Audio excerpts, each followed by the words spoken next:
Every empire promises permanence. Every government promises stability. Every generation is told, keep your money here, it's safe. And every generation in its turn learns the same brutal lesson. Promises are built on trust, and trust can vanish overnight. From Rome to revolutionary France, from Renaissance Florence to modern Lebanon, people have woken up to find their savings worthless, their paychecks hollow, and their futures stolen by systems they believed were solid. Collapse isn't the exception. Collapse is the pattern. So the real question is not whether systems fail. They do. But how you prepare for the moment they break. How do you protect what you own when the game changes? We treat money like bedrock. We look at our bank balances and national currencies as if they were immovable facts of life. But money isn't stone. Money is trust, a social contract we all agree to.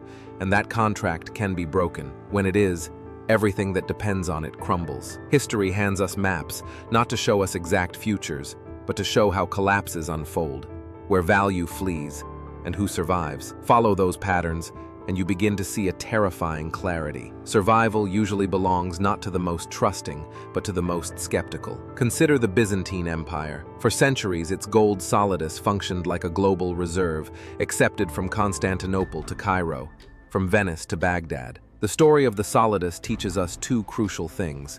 First, reliability breeds dependence. When merchants and states build contracts around a trusted coin, entire economies become intertwined with that trust. Roads are built, taxes are collected, and long-distance contracts rely on predictable value. Second, reliability is fragile. Rulers facing war, debt, or political crisis often choose short-term expedience over long-term credibility. They shave purity, overissue coins, or change rules, each step cracking the scaffolding of trust. Imagine a marketplace where price tags are written in a coin you no longer trust. Contracts unravel, credit freezes, and trade shrinks back into barter, favors, and goods with intrinsic value. That pattern has repeated across centuries.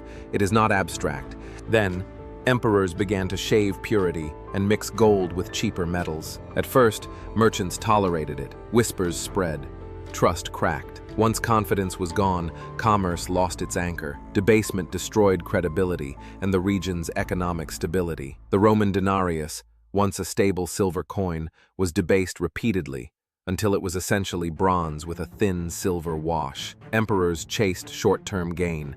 The currency collapsed over decades. The lesson: rulers can be tempted to dilute money, and the cost is paid by those holding wealth in that currency. Not every collapse is slow.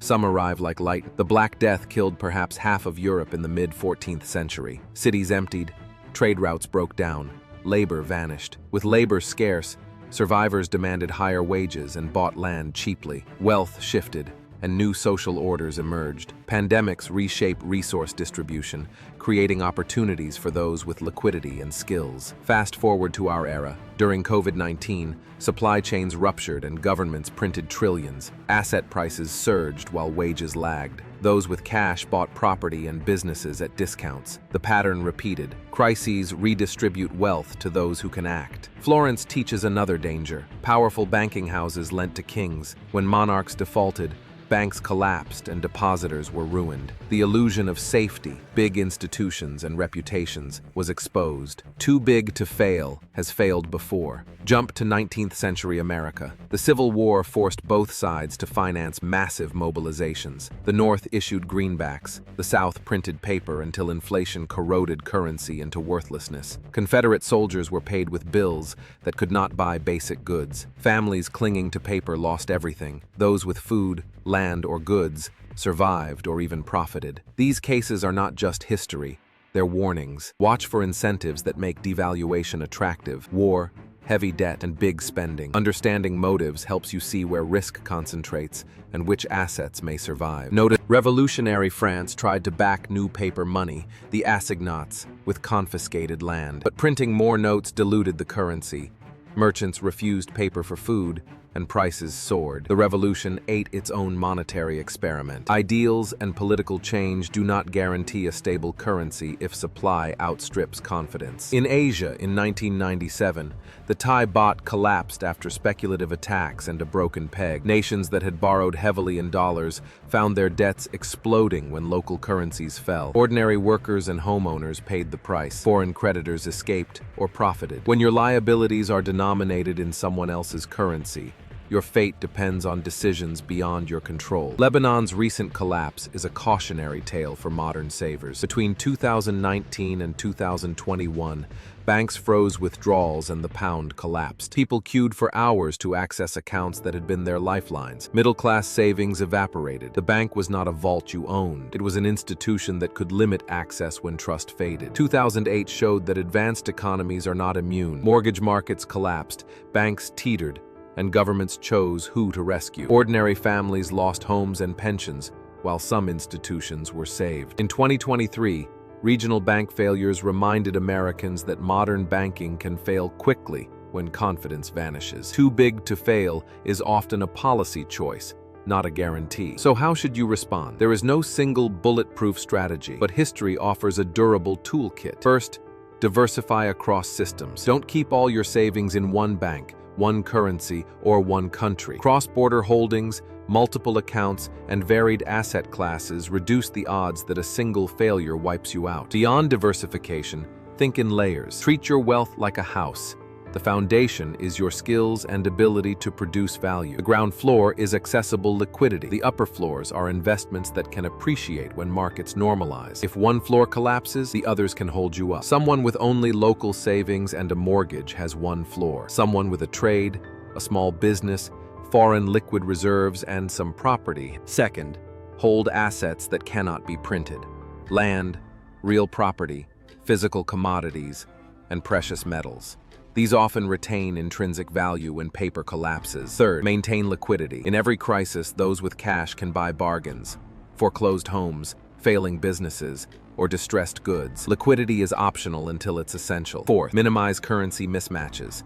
If your debts are in dollars but your income is local currency, a depreciation can blow up your finances. Avoid exotic leverage that leaves you vulnerable to exchange rate shocks. Fifth, invest in skills and production. When money loses meaning, people still need bread, energy, tools, and trade. The person who can produce value will find customers even when currencies fail. Sixth, consider legal hedges, diversified residency, properly structured trusts, and international advice. Seventh, beware narratives that justify risk. Patriotic rhetoric, this time it's different thinking, or political promises often precede monetary failure. Trust history, not slogans. But there is a broader mindset difference that matters. Skepticism without paralysis. Being skeptical of promises does not mean living in fear. It means allocating some resources to real assets, keeping dry powder in liquid form, and investing in skills that produce value. It's a balance of offense and defense. Let's unpack with examples. Diversify across jurisdictions. Accounts in two countries can allow access to funds, transfers, or sheltering assets if one system freezes. Hold assets that can't be printed. Land has local value.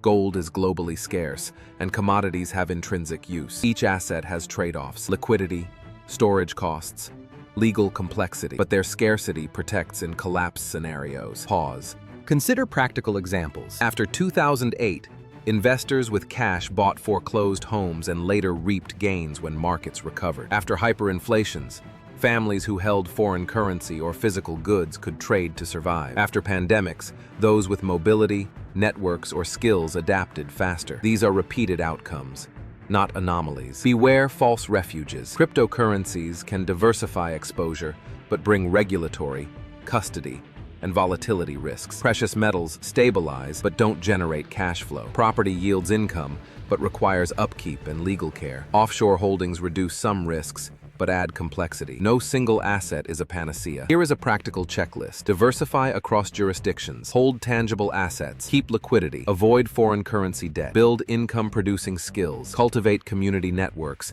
And consider legal structures where appropriate. An illustrative allocation for someone in a volatile economy might be 20% foreign liquid savings, 30% real assets, 15% precious metals, 20% accessible cash across jurisdictions, 15% skills/business. Tailor this to your reality. Consider specific steps. Open a foreign accessible account. Set up a small emergency foreign currency reserve. Establish a relationship with a regulated custodian for metals, and document property titles clearly. Practice moving small sums internationally to learn fees and delays. Keep a written contingency plan and review it yearly. Allocation is personal, but a framework and practice help. Build skills that create value locally. Trades, food production, repair, or services, and cultivate trustworthy networks. Social capital can be the first functioning market when formal markets cease. Small, practical steps often yield outsized resilience. Preparation is not paranoid, it is stewardship. Those prepared can shelter families and help communities rebuild when systems fail. That is the highest form of resilience. If this changed how you see money and history,